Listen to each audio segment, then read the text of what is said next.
Κύριε Δήμαρχε, κύριοι μέλη του Δημοτικού Συμβουλίου, κύριε πρώην Δήμαρχε, αγαπητέ Παναγιώτη Φατιάδη, πρόεδρε του Συλλόγου, μάλλον της εταιρείας Αριστοτέλης, Γενική Γραμματέα, κυρίες και κύριοι αγαπητοί φίλοι, καλησπέρα σας.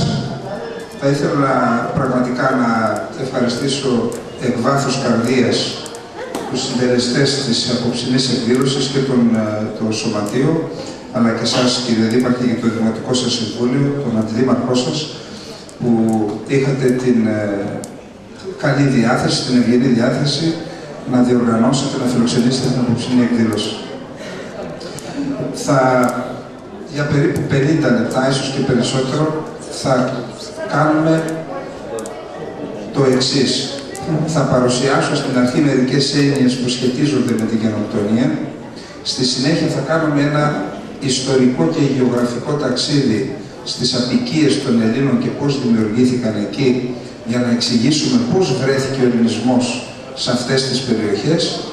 Στη συνέχεια θα παρουσιάσουμε την ανατροπή που έγινε με την είσοδο στην Ανατολή των τουρκικών φύλων, τι σήμαινε αυτή η ανατροπή και πώς οδηγηθήκαμε στην γενοκτονία, στην τελική φάση της γενοκτονίας από το 1914 μέχρι το 1922.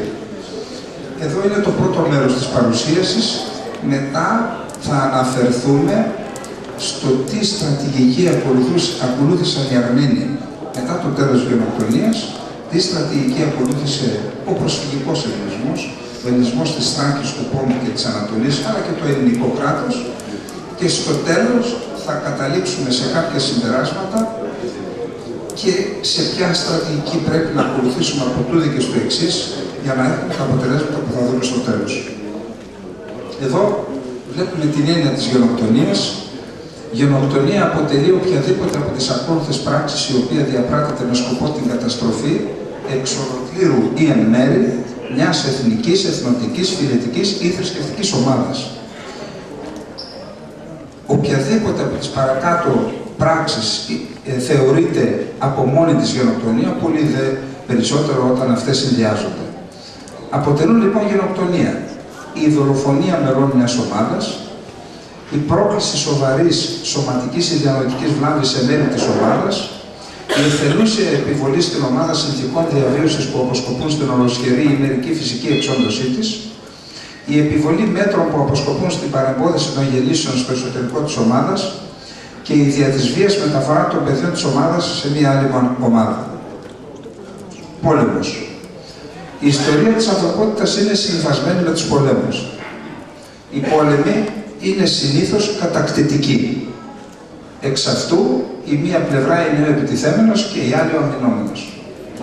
Στη διάρκεια της ελληνικής ιστορίας, στους πολέμους μεταξύ των πόλεων κρατών, δηλαδή στους ενδοελληνικούς πολέμους, αλλά και στους εξωτερικούς πολέμους, θεσπίστηκαν αρχές και αξίες που αποτέλεσαν το άγραφο δίκαιο του πολέμου. Σύμφωνα με αυτό, ο πόλεμος διεξαγόταν μεταξύ των ενόπλων, ενώ υπήρχε σεβασμός στους αμάχους και τα γυναικόπαιδα, καθώς και στον αντίπαλο, αλλά και στους νεκρούς. Γι' αυτό και η εκεχηρία για την περισυλλογή και στη συνέχεια για το θάψιμο των νεκρών. Το δίκαιο του πολέμου.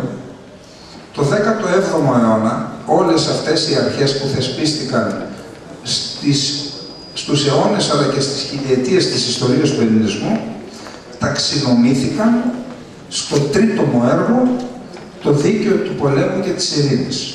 Εδώ βλέπετε το εξώφυλλο μία από τις εκδόσεις του 17ου αιώνα. Το έργο αυτό αποτέλεσε τη βάση του διεθνούς δικαίου που ισχύει και στις μέρες μας και εξελίσσεται αναλόγως με την εξέλιξη της ανθρωπότητας, το δίκαιο, το διεθνές δίκαιο. Γιατί πολεμάει ο άνθρωπος? Ο Λέον Τολστόι μας είπε στην ουσία ότι πολεμάει για την εξουσία. Αυτά είναι τα θεωρητικά. Γενοκτονία, πόλεμος, δίκαιο του πολέμου. Η παρουσία του ελληνισμού στον Πόντο και την Ανατολή. Πρώτος ελληνικός αποικισμός, τέλη της δεύτερης χιλιετίας π.Χ. Εδώ βλέπουμε την ελληνική Χερσόνησο. Εδώ είναι η ελληνική Χερσόνησο. Τη δεύτερη χιλιετία κατέβηκαν από το βορρά, έτσι παραδέχεται η ιστορία, 4 ελληνικά φύλλα. Με πράσινο βλέπετε τους Αιωλείς, με καφέ τους Δωριείς, με μπλε τους Ίωνες και με ανοιχτό καφέ τους Αχαιούς. Αφού έμειναν για αρκετούς αιώνες στην ελλαδική Χερσόνησο, αφού δημιούργησαν έναν αξιοθαύμαστο υψηλό πολιτισμό και πλούτο, αυτό δημιούργησε και έναν τεράστιο δυναμισμό. Αυτός ο δυναμισμός κάπου έπρεπε να εξαχθεί και έτσι το 12ο με τον 9ο αιώνα, 1200 π.Χ., 1100 π.Χ. με 800 π.Χ., οι Έλληνες φεύγουν από την ελληνική Χερσόνησο και δημιουργούν αποικίες. Οι Μένδοροι, οι Αιωλείς στη Θήβα, στην Λέσβο, την Πέργαμο και τη Μυσία. Εδώ ήταν η τρία. Οι Δωριείς, Κρήτη, Δωδεκάνησο, εδώ είναι η Καρία και εδώ είναι η Λικαρνασσός. Κνίδος και Λικαρνασσός. Οι δε Ίωνες, στην Χαλκιδική, νησιά Βορείου Αιγαίου, εδώ είναι η περιοχή του Ελισπόντου, θυμάστε το μύθο του Φίξου και της Έλληνης, και εδώ είναι η περιοχή της κλασικής Ιωνίας. Εδώ οι Έλληνες ιδρύουν στην Αιωλίδα την Αιωνική Δωδεκάπολη, εδώ την Ιωνική Δωδεκάπολη και εδώ τη Δωρική Εξάπολη. Δημιουργούν δηλαδή συμμαχίες, τον υψηλότερο πολιτισμό της ανθρωπότητας μέχρι τότε, σε ολόκληρη την ανθρωπότητα. Να φανταστούμε ότι ο Χρυσούς Αιώνας του Περιφλέως, της Αθήνας, αλλά και η εμφάνιση των μεγάλων φιλοσόφων στην Αθήνα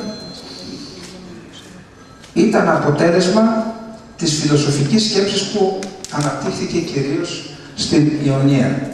Οι πατέρες δηλαδή της ελληνικής φιλοσοφίας, θα λέγαμε ότι και η πηγή του ελληνικού πολιτισμού ήταν εδώ. Εδώ λοιπόν, αφού έμειναν μερικούς αιώνες οι Έλληνες και δημιούργησαν και εδώ ένα τεράστιο πολιτισμό και πλούτο, είχαμε τον δεύτερο ελληνικό αποικισμό. Αυτός ο δυναμισμός έπρεπε κάπου να εκτονωθεί, να εξαχθεί, και παρατηρούμε από τον 8ο μέχρι τον 6ο αιώνα μετά Χριστόν, δεύτερος ελληνικός αποικισμός, παρατηρούμε οι Έλληνες να ιδρύουν αποικίες. Να ξεκινήσουμε από τα δυτικά, στην Ιβηρική Χερσόνησο, Νότια Γαλλία, Κορσική και Σαρδινία, κάτω Ιταλία, Σικελία, Κυρηναϊκή, Αλεξάνδρεια, Κιλικία, Παμφιλία, εδώ όλη η θάλασσα του Μαρμαρά και φυσικά ο Εύξηνος Πόντος. Να πάμε λοιπόν και στην περιοχή μας. Εδώ ο Εύξηνος Πόντος πριν την έλευση των Ελλήνων ονομαζόταν Άξενος Πόντος. Οι ανατολικοί λαοί, λόγω της αγριότητάς του, τον ονόμαζαν Μαύρη Θάλασσα. Οι Έλληνες τον ονόμαζαν Εύξηνο Πόντο, Άξενο Πόντο, δηλαδή αφιλόξενο Πόντο. Γιατί, να το πούμε, αυτό δεν έχει σημασία. Γιατί ο Εύξηνος Πόντος δεν έχει ακροτήρια, δεν έχει κόλπους φυσικούς, άρα δεν έχει φυσικά λιμάνια. Δεν έχει νησιά και οι δυνατοί άνεμοι που φυσούν από βορρά προς νότο όλους τους μήνες του χρόνου την καθιστούν μια επικίνδυνη, τρικυμιώδη και επικίνδυνη θάλασσα. Γι' αυτό οι Έλληνες την ονόμαζαν Άξενο, δηλαδή αφιλόξενο Πόντο. Όταν όμως εξελίχθηκε η ναυσιπλοεία, εξελίχθηκαν τα καράβια, με την αργοναυτική εκστρατεία θεωρητικά μπαίνουν οι Έλληνες στον Εύξηνο Πόντο, τότε σταδιακά αρχίζουν και χτίζονται οι ελληνικές αποικίες του Ευξήνου Πόντου. Εδώ, για όσους έχουν τη δυνατότητα να βλέπουν μακριά, 8ος, 7ος, 6ος, 5ος, 4ος και 3ος αιώνας. Εδώ αναλόγως είναι τα χρώματα των ελληνικών αποικιών που χτίστηκαν στον Εύξηνο Πόντο. Εδώ είναι μερικές δεκάδες, στην ουσία όμως ήταν εκατοντάδες, πολλές εκατοντάδες οι ελληνικές πόλεις, μικρότερες από αυτές που βλέπετε, που είχε ως αποτέλεσμα τον 3ο, 4ο, 3ο αιώνα ο Εύξηνος Πόντος να γίνει στην κυριολεξία μία ελληνική λίμνη. Δεν υπήρχαν άλλες φυλές και φύλλα, ίσως εδώ υπήρχαν μόνο οι Λαζοί και εδώ υπήρχαν τα φύλλα,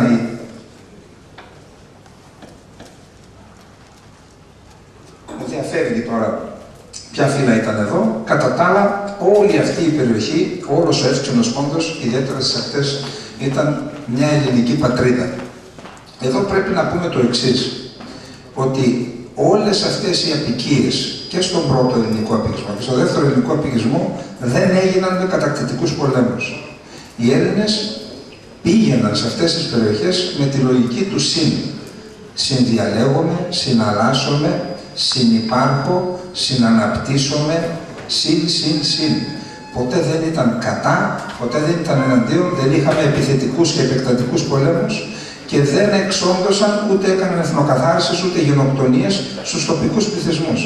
Και μάλιστα αυτή η λογική του ήταν που οδηγούσε στην ανύψωση του πολιτισμού και στην παραγωγή του πλούτου, μια διαδικασία που ωφελούσε και τους Έλληνες αλλά και τους τοπικούς λαούς. Γι' αυτό, όταν επισκεφτείτε σήμερα οποιαδήποτε από αυτές τις πόλεις, ακόμα και στην Τουρκία, και κυρίως δε εδώ, οι τοπικοί λαοί σήμερα υπερασπίζονται την ιστορία των αρχαίων ελληνικών πόλεων σαν να ήταν δικιά τους. Ακριβώς γιατί υπήρχε αυτή η λογική, η νοοτροπία, η φιλοσοφία της συνεργασίας και της συνανάπτυξης. Οι Έλληνες λοιπόν όταν δημιουργούσαν τις αποικίες τους δεν έκαναν πολεμικές ενέργειες και κατακτητικούς πολέμους. Δεν προχωρούσαν σε σφαγές και εκαθαρίσεις των αυτοχθόνων. Υπήρχε πολιτισμική εξάπλωση του ελληνικού πνεύματος και εξελληνισμός φυλών, διαδικασία όμως που δεν συνιστά εθνοκάθαρση και γενοκτονία. Γι' αυτό σήμερα, το είπαμε, όλοι οι λαοί αναφέρονται με υπερηφάνεια για την ιστορία των πόλεων τους, εννοώ των άλλων ελληνικών πόλεων. Ακόμα και η ίδρυση της Βυζαντινής Αυτοκρατορίας έγινε ανέμακτα, χωρίς πόλεμο, και αναφέρομαι στην βελούδινη μεταφορά της έδρας της Ανατολικής Ρωμαϊκής Αυτοκρατορίας από τη Ρώμη στην Κωνσταντινούπολη τον 4ο αιώνα και η ίδρυση της λεγόμενης Ελληνικής ή Βυζαντινής Αυτοκρατορίας. Στη διάρκεια της χιλιόχρονης ζωής της Βυζαντινής Αυτοκρατορίας, οι λαοί δεν απειλήθηκαν με σφαγές και γενοκτονίες.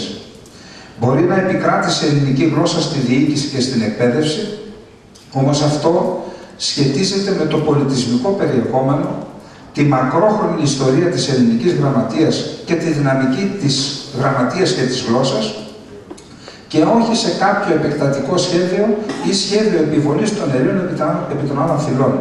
Έτσι, αυτά τα 1000 χρόνια που έζησε η Βυζαντινή Αυτοκρατορία, η ελληνική γλώσσα κατέστη η διεθνής γλώσσα της εποχής. Εδώ βλέπουμε την επικράτεια της Βυζαντινής Αυτοκρατορίας με διάφορες φάσεις της επέκτασής της, μέχρι που το 1071 έχουμε μια τεράστια ανατροπή, μια ανατροπή που θα έλεγα ότι σήμανε την αλλαγή της ιστορίας του πολιτισμένου κόσμου, της ανθρωπότητας. Ενώ οι λαοί της Ανατολής ζούσαν σε ένα περιβάλλον ειρήνης και αλληλοσεβασμού, σε γενικές γραμμές μπορεί να υπήρχαν συγκρούσεις πολύ μικρής έκτασης και έντασης, στην ουσία όμως μέχρι τότε εθνοκαθάρσης και γενοκτονίας δεν υπήρχαν στον λεγόμενο ελληνικό κόσμο ή στον κόσμο της Βυζαντινής Αυτοκρατορίας. Αλλά και εκεί που ήταν παλιά οι ελληνικές αποικίες. Γιατί επικρατούσε μια άλλη νοοτροπία. Έχει σημασία αυτό να το κρατήσουμε, να το δούμε στο τέλος.